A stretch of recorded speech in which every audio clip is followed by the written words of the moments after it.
E aí, pessoal, tudo bem? Mais uma vez, podcast do Texto Brasileiro no ar. Hoje numa edição um pouquinho mais curta, onde a gente vai discutir um tema muito interessante. Comigo, Fábio Marquezine e Reinaldo Maximiano, nossos companheiros de toda semana. Fábio Marquezine, tudo bem contigo? Tudo bem com o senhor. Ótimo. Reinaldo Maximiano, e você? Eu tô lindo, eu tô bárbaro. Ah, tá babado. Eu sou babado. Tem que lembrar que eu sou babado. Vocês vejam que a gente enverga, mas não que quer. pessoa especial. Você pergunta para ela se ela tá bem, ele responde: eu tô lindo. É puro suco do signo de Leão. Não, mas o Reinaldo é bonitão. Reinaldo é bonitão, cara. Não, ele é gato. Ele é muito gato. Apenas aceite, Reinaldo. Eu não sei, eu acho que eu me pegaria, né? Mas assim. Meu Deus do céu. Isso é muito leonino, né? Isso é muito leonino. Aí, mas, ó, assim, é o leão lambendo a juba. Leão lambendo a juba, né? A vida dá tanta porrada na gente, tanta rasteira, né? E aí eu fico lembrando sempre da Elza Soares, da Elis Regina. Né?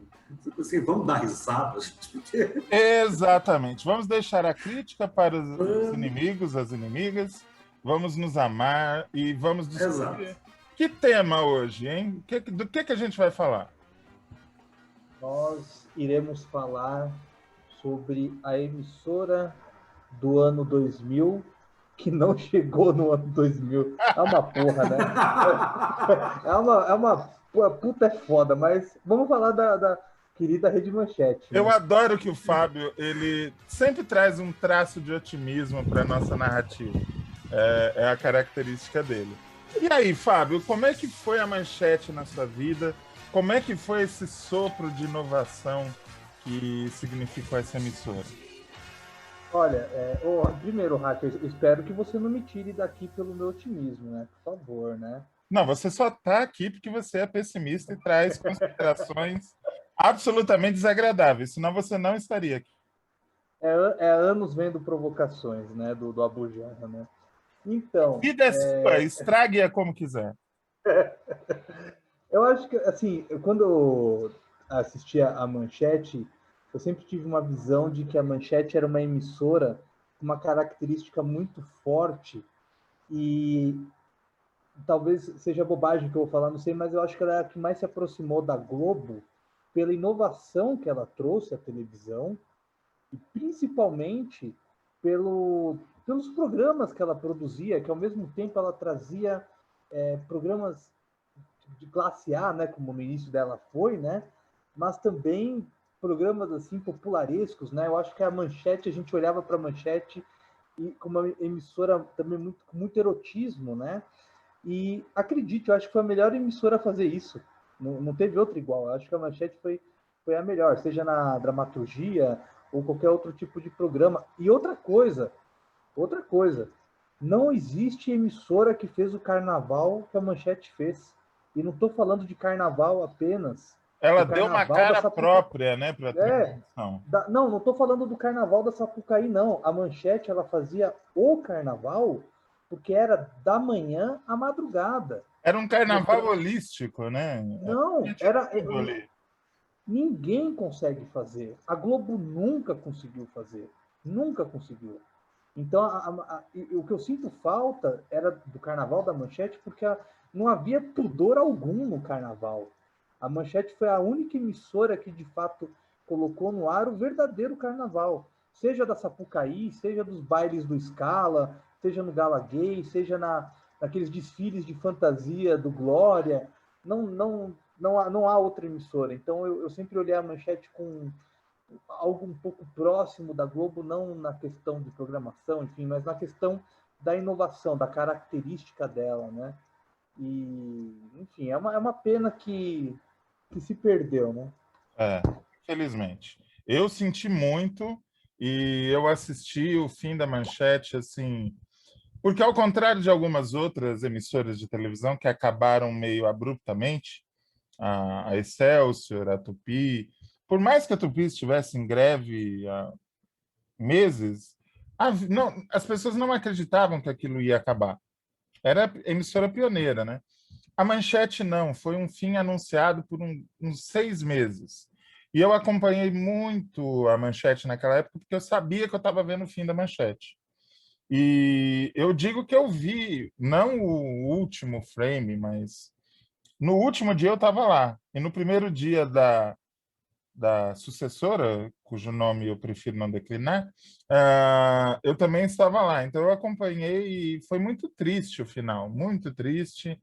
O sucateamento era aparente, mas deixou, apesar dessa impressão final, essa imagem. Tanto é que eu já comecei falando disso. É uma emissora inovadora. Reinaldo, é inovação mesmo a palavra que caracteriza a Manchete?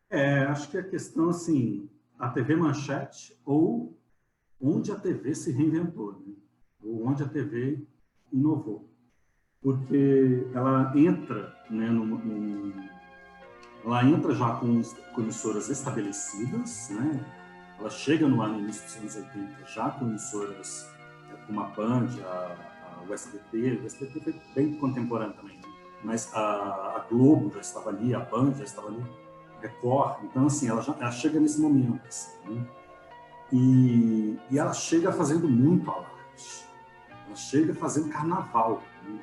Então, eu estava, como você, no primeiro dia da Manchete, vendo o Adolfo Bock falar, né, reverenciar todas as emissoras. Ele cita todas: Globo, Cultura, Band, SBT. Ele cita todas as emissoras e diz: agora está no ar a TV Manchete, a TV do ano 2000. Então ela chega com esse discurso da TV do ano 2000, né, da TV de vanguarda, da TV que está ali à frente do seu tempo, né, e com uma sessão de cinema inesquecível, né? Contatos imediatos do terceiro grau do Spielberg. E é curioso, porque aí quem está nos ouvindo, né, procura aí na internet os créditos de abertura do filme do Spielberg, Contatos Imediatos. Aquela tipografia é a tipografia que a Manchete usou durante anos, inclusive nos créditos jornalísticos, né? Então, assim, ela entra demarcando uma diferença, se dizendo como diferente das demais, e realmente era. Então, ela traz, ali na sua fundação, um toque de clássicos. Ela traz um jornal da Manchete, que era, a meu ver, até hoje, o jornal mais completo exibido na TV aberta. Você tinha um jornal de mais de 1 hora de duração, com faixa noticiosa, faixa de comentários e faixa, inclusive, de entretenimento. Você tinha ali, né, uma faixa opinativa, né? O caderno Talvez cultural do Jornal da Manchete tinha 15, 20 minutos. Isso não 15, 20 existe em minutos. lugar nenhum do mundo. Isso não existia na televisão com esse tempo, e não existe em lugar nenhum, não tem parâmetro, não tem par para avaliar. Talvez o jornal da TV Cultura e a programação da TV Cultura em determinados aspectos, assim. E outra, né, como não poderia deixar de ser, ela entra no filão humorístico, e aí a gente tem que lembrar de um cara que é um capítulo obrigatório da história da televisão brasileira, Agildo Ribeiro, e entra na dramaturgia, né? E entra na dramaturgia com veteranos, né? Com pessoas versadas nas letras, pessoas ali com experiência e também com talentos novos, né? Trazendo pessoas novas, né? Então você tem, por exemplo, o grande marco ali do início da dramaturgia na Manchete, que é a Marquesa de Santos e Dona Peja, né? Que é o grande momento da beleza e do talento da Maitê Proença, né?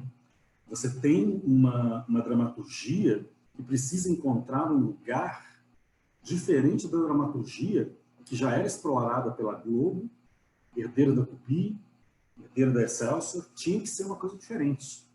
Não dava mais. Então, daí, toda essa questão também do erotismo que o Fábio lembra, né? E era uma emissora que também investiu pesado com programação infantil. Então, você tinha ali aquilo que fez a febre dos meninos, né, das crianças, nos anos 80 e 90, os desenhos e seriados japoneses, né? sentar. A culpa de ter tanto otaku na internet hoje é da Manchete. É da Manchete, é do Adolfo Bloch. Ele faz né, a Manchete imprime também na sua dramaturgia uma coisa que eu não vi nunca mais na televisão. A gente falou no programa anterior, né, do Dias Gomes, né, e da importância do Dias Gomes para a dramaturgia e tal. Depois que o Dias Gomes desencarnou, morreu, né, ele desapareceram da televisão os afro-sambas e essa temática que envolve secretismo religioso na dramaturgia, né? Os terreiros de Umbanda e Candomblé somem numa abordagem complexa, né? A Manchete não, a Manchete pega aquilo. A Manchete leva ao ar uma série chamada Escrava Anastácia, toda falada em dialeto africano, em Yorubá, com legendas, contando a história dos orixás, contando a história do panteão, né, africano, em idioma, né? E teve Mãe de Santo, né? Teve Mãe de Santo com o Zezé Mota. Teve Carmen. Né? Isso a gente falando só do candomblé. Só né? do candomblé. Para vocês verem a riqueza cultural que é o acervo dessa emissora. Exatamente. Acho que ela olha para o Brasil, exemplo do Dias Gomes, ela olhou para o Brasil nas suas potencialidades. Tanto que um dos slogans mais propalados na dramaturgia da Manchete, que é do lançamento de Ana Raiz da Trovão, né? O Brasil que o Brasil não conhece. Beija-flor, beija menina, quem a fez assim tão divina, quem a fez tão bela e tão fera, chuva e sol de primavera, senhora de tantos amores, a dona de Araxá. Por ela sonham os homens, quem a beija, beijará. Senhora também das dores do povo de Araxá. Por ela sofrem os homens, quem a beija vai desprezar.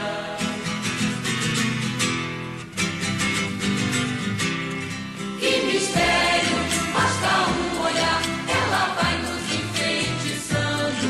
Todo homem perde o rumo e se entrega a seu domínio. Que poder terá essa tal mulher com seu doce mortal veneno? Ela ama, ela odeia. Tem uma coisa da Manchete, falando nesse ponto da dramaturgia, que representou muito bem o Brasil. Eu acho que um dos programas jornalísticos que mostraram o Brasil de forma nua e crua foi o Documento Especial, né? Muito bem lembrado. Do Nelson Roine. E foi um programa assim tão porrada, né? Porque ao mesmo tempo que ele fazia um jornalismo, era uma coisa muito sarcástica, né? Fez a Globo mudar o jeito de se fazer o Globo Repórter, né? Até o Globo Repórter teve que mudar graças ao Documento Especial. E o Documento Especial saiu da Manchete, foi para o SBT, mas não tinha jeito, era muito Manchete. Isso que o Fábio está dizendo são duas grandes influências que o jornalismo da Globo sofreu na mesma época. O Hard News, ou seja, o Jornal Nacional, o Jornal Hoje, jornais tradicionais da Globo, sofreram a influência do Aqui Agora, do SBT. Começaram a adotar a linguagem de câmera na mão, o repórter correr, etc. E exatamente o que ele está dizendo. O jornalismo de documentário, que seria o Globo Repórter, sofreu total influência do Documento Especial. Até hoje você enxerga traços daquela linguagem no Globo Repórter que a gente assiste hoje, né, Fábio? Desculpa, travou aqui. Não, total. E a diferença da Globo em questão às outras emissoras é que a Globo ela sabe muito bem cuidar, né, dos seus produtos, né? Como você bem falou do Aqui Agora, que muita gente lembra que o Aqui Agora era um telejornal policialesco. Não, ele era uma revista eletrônica. O Aqui Agora era uma revista eletrônica. Havia notícias policialescas, né, aquela coisa toda, mas havia outras, né, reportagens e tal. Só que tanto a Manchete quanto o SBT, até a Manchete, coitado, que já fechou, não cuidam, não preservam o produto, desgastam o produto, não sei o que acontece, se é a falta da estrutura, do planejamento. A Globo não, a Globo ela pode modificar o produto, que isso é fato, mas o produto continua no ar. E é muito triste, porque, como o próprio Reinaldo falou da dramaturgia, havia um programa, assim, me dá uma... Eu sei que eu sou...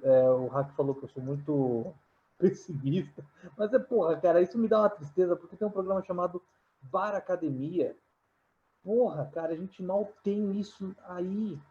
Foi uma das melhores coisas que a Manchete fez na sua Uma história. das melhores coisas da televisão brasileira em todos os tempos. Porra, então, sabe, é muito triste que isso não tá aqui para os nossos queridos ouvintes terem isso em mãos, entendeu? A gente está vendo esse programa que é um clássico da televisão. Então, é muito triste isso, né? Mas, como a gente está falando aqui da história, é legal que a gente está dizendo que a Manchete ela foi importante porque ela, querendo ou não, modificou muita coisa, né? Em vários pontos, né? Seja no programa... O programa infantil, vamos lá, né? A Xuxa, né? Saiu lá da Manchete, né? A apresentadora infantil, né? Antigamente, como o próprio Reinaldo falou num episódio, não me lembro, enfim, quando foi, da professora, que até a Globo tinha, a professorinha, não. A Manchete revolucionou o programa infantil, então é muito Manchete, né? A própria Xuxa é muito Manchete. Totalmente. Lucinha Lins. Lucinha Lins, Lins Lupu Limpem Clapatopô, eu assistia. Eu não consigo falar o nome desse programa até hoje. Mas eu adorava. Eu adorava ver a Lucinha Lins cantando. Este programa ele tinha uma coisa muito interessante, que era levar o teatro infantil para a televisão, que era uma coisa que não acontecia desde o fim do Sítio, 1 ou 2 anos antes, né? Ela e o Tovar, eles faziam verdadeiras peças de teatro. E entre nos segmentos tinha o desenho e fazia merchan, como todo programa. Mas tinha essa contribuição cultural. E agora vem um negócio que eu descobri recentemente e que eu vou jogar para o Reinaldo, que é o nosso noveleiro oficial aqui. Reinaldo, você sabe onde foi gravada a primeira novela da Rede Manchete? A Marquesa de Santos? Nó. Agora você me apertou sem abraçar. É uma coisa inacreditável. É só essa palavra define. Maurício Sherman foi chamado para ser o diretor artístico da Manchete na época e depois de muito lutar com o seu Adolfo Bloch, conseguiu convencê-lo de que uma emissora de televisão tem que fazer tudo, jornalismo, esporte e dramaturgia. Ok, vamos fazer uma primeira experiência, uma trama curta. Não tinha estúdio. A Manchete não tinha um estúdio feito para isso, porque eles não pensaram nisso. Eles acharam que iam ter jornalismo, esporte e cinema, e acabou. O que eles fizeram para gravar a Marquesa de Santos? Utilizaram 2 locais como estúdio improvisado. O Teatro Manchete, que ficava no subsolo do prédio da Manchete, lá na Rua do Russell. Tá lá até hoje.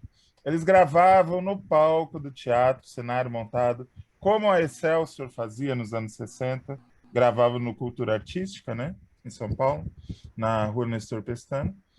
E um segundo espaço, que depois ele disse que causou ódio dos funcionários da Editora Bloch, foi um estúdio de fotografia imenso que a revista Manchete tinha, não sei em que andar daquele prédio lá da Rua do Russa, e que ele começou a andar o prédio e falou, aqui eu acho que cabe. E o pessoal da revista Manchete, do dia para a noite, perdeu o estúdio, porque foi montado um estúdio de novela lá. Você não sabia disso? Não, eu não sabia disso. Thaís, Zé Vitor também é cultura. Zé Vitor também é cultura. Você vê que a inovação nasce muito do improviso, você não acha?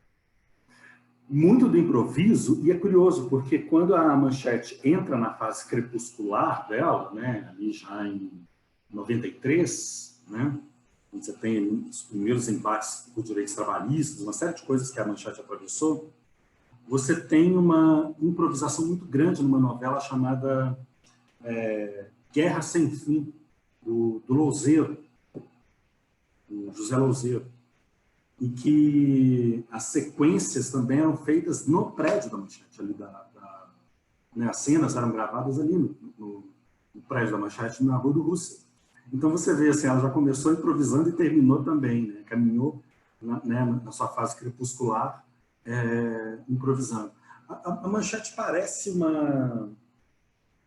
Eu acho que essa velocidade que o Bloch tentou imprimir à emissora, por ser a emissora do ano 2000, né, ali no início dos anos 80, fez com que ela fosse esse sopro,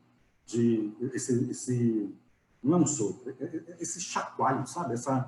Esse terremoto que foi a Manchete, sem exagero algum, na televisão brasileira, assim, porque depois ela passa a vir com uma coisa que quebra muito o modelo de se fazer novela, que é novela com cenas externas, com muitas cenas externas. Novelas fundamentalmente externas, né?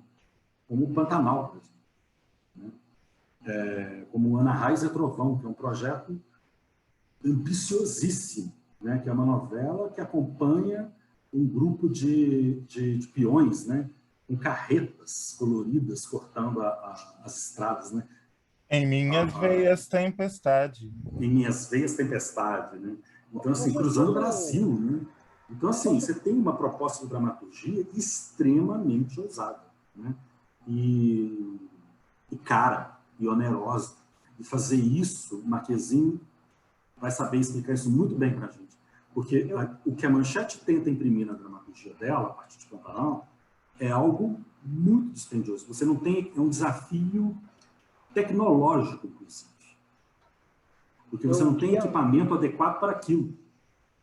Eu até queria jogar uma coisa para vocês dois, porque de novela, dramaturgia, eu sou péssimo, pelo amor de Deus. Mas eu queria trazer para vocês... É mentira, ele é ótimo. Ele tece altas considerações no grupo do WhatsApp e fica aqui fazendo... Péssimo.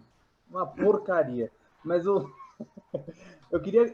até um colega meu falou um dia uma questão e trouxe até uma polêmica. Eu queria a análise de vocês dois.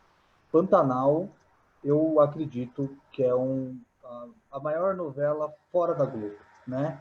Eu assisti essa novela na reprise do SBT na íntegra, vi um pouco do Pantanal quando a Manchete agonizava, né? Em sei lá quantas reprises teve na Manchete, e eu acho que Fora da Globo é a melhor novela já feita, né? Fora da Globo.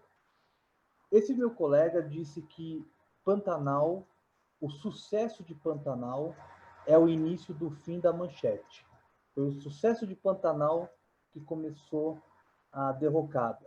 Vocês acreditam nisso? Vocês concordam? O que vocês acham? Fala aí, Reinaldo, vem depois. Eu acho que não pode ter uma emissora de um sucesso só, né? Então, ela precisa ter na sua engrenagem, se ela está investindo em teledramaturgia, em produtos tão ou melhores do que aquele produto que ela exibiu anteriormente, né? Ficou muito difícil para a Manchete segurar essa onda pós-Pantanal, até economicamente, assim.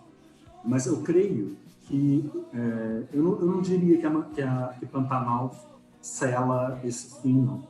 Eu acho que é a própria proposta da emissora, a própria proposição da emissora, aquilo que ela estava disposta a fazer, aquilo que ela se aventurou a fazer, e o investimento que era necessário para fazer, né? De como que você se mantém como sustentável, né? Como uma empresa sustentável.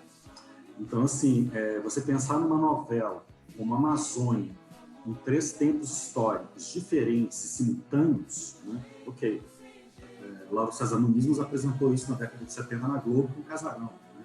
Mas gravar a novela na Amazônia, né? Ou mesmo que não fosse na Amazônia, gravar a novela com externas, é uma dificuldade tecnológica tremenda. Tem depreciação de equipamentos, deslocamento de equipe, uma série de coisas tornam tudo muito mais dispendioso se você não tem ali aquela organização do seu fluxo de caixa, né? Para que seja sustentável. Agora, mesmo na fase crepuscular da Manchete, ela ainda conseguiu nos brindar com coisas muito boas, né? Guerra Sem Fim, que eu mencionei, né? O próprio Fantasma da Ópera, né? Que entra ali no intervalo de produções. A gente pode questionar uma série de coisas do Fantasma da Ópera, assim, mas que tem ali entretenimento, que segura, que é, enfim, que é chamativo, né? E, claro, Chica da Silva, né? Além de Mandacaru, né? Mandacaru e Chica da Silva, que tenta ali ainda segurar a dramaturgia da Manchete. Mas é essa questão que eu falei. Você não pode viver de um sucesso que vai durar um ano. Qual é a próxima produção que vem na sequência? A Globo se sentiu muito incomodada nos anos 1990 com o sucesso de Pantanal? Sim, mas uma novela tem o seu primeiro capítulo e tem seu último capítulo. Uma hora ela tem que acabar, né? É diferente de uma série que pode durar várias e várias temporadas, né? Então ela tem uma data para acabar. Então você precisa ter seu produto que vem na sequência. Eu avalio desta forma. Acho que o problema mais é pensar na sustentabilidade da emissora. E você, Rafa? Olha, antes de dar minha opinião, eu vou contar com a memória de vocês. Quanto que deu Pantanal no auge, em termos de audiência? Eu acho que ultrapassou 40 pontos. Chegou a bater 40 pontos, né? Eu acho que sim, chegou a bater. Porque até você pode falar melhor, né, Hack? Acho que ela não batia com a novela das 8, né? Ela depois da novela das 8, né? Não. Ela só começava quando terminava a novela das 8. A minha opinião... Ela concorreu muito foi com Araponga. Né? Sim, que Araponga ela foi retirada do horário das 8 e jogada às 9h30 para tentar combater Pantanal, né? Exatamente. Uma coisa que eu acho é uma mistura da opinião do Reinaldo com a questão temática, que eu acho que é muito pouco falada. Sim, a questão foi financeira, porque quando você bate 40 pontos gastando aquela fábula que foi gasta em Pantanal, é óbvio que você já imagina que na próxima novela você vai ter que gastar mais para manter os 40. E na outra vai ter que gastar mais e mais e mais. Como aconteceu, por exemplo, com Hollywood, que cada vez mais subia o orçamento dos filmes para manter a mesma bilheteria e etc. Mas eu acho que existiu, no caso da Manchete, do pós-Pantanal, um cansaço da fórmula. Vocês podem perceber que quando terminou Pantanal, Ana Raia Zé Trovão não estava pronta ainda, não era isso? E aí colocaram várias minisséries para tapar o buraco do horário até Ana Raia ficar pronta. Era isso mesmo, Reinaldo? Então, era isso mesmo. E essas minisséries elas tinham temáticas variadas e foram muito bem de audiência. Não deram os 40 pontos, mas seguraram o horário muito bem. O que eu acho que tinha que ter vindo logo depois de Pantanal e depois dessas minisséries era uma puta novela urbana, passada em São Paulo, falando das altas rodas, da criminalidade, como a Manchete sempre fez muito bem. Mas tinha que ter um contraste temático, que isso a Globo sempre conseguiu fazer.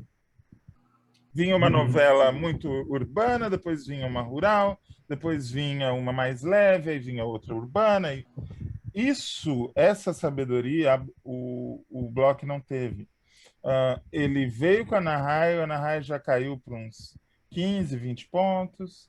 Aí o que ele traz em seguida? A Amazônia.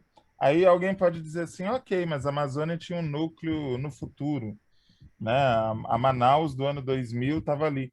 Mas aquilo não foi bem feito, não deu certo, não deu liga. Eram 3 grandes novelas, grandes em termos de produção e de investimento, mais ou menos transitando no mesmo universo. Eu acho que isso é um erro estratégico. E uma outra coisa, eu espero que me entendam bem, quando o Benedito Rui Barbosa saiu da Manchete, ao final de Pantanal, não houve reposição. Na época do Zé Wilker, nos anos 80, quando ele era diretor de dramaturgia, havia ali trabalhando Wilson Aguiar Filho, Glória Pérez, Mário Prata, José Louzeiro. Era um time de autores experientes e muito bons. Quem fez a sucessora de Pantanal foi o Marcos Caruso e a Rita Buzar, que são profissionais experientes e tal, mas não tinham a mesma cancha de um Benedito Rui Barbosa, né? A mesma coisa com a Amazônia, que foi escrita pelo Duran, que fez essa novela e só.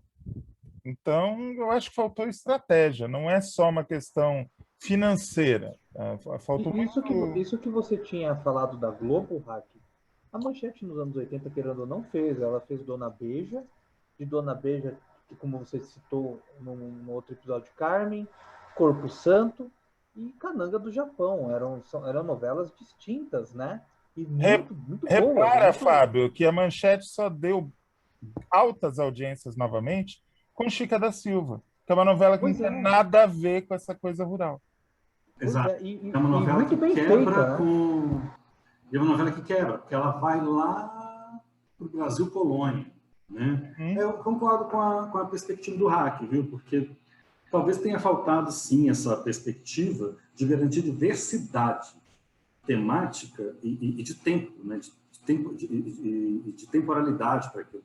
A diversidade que conquistou o público da Manchete nos anos 80. Que conquistou o público da Manchete. Porque eu lembro, por exemplo, de Corpo Santo, lá em 87, que foi uma novela que meio que, assim, também não competia diretamente com o outro, que era na Globo, mas que chamou a atenção, né?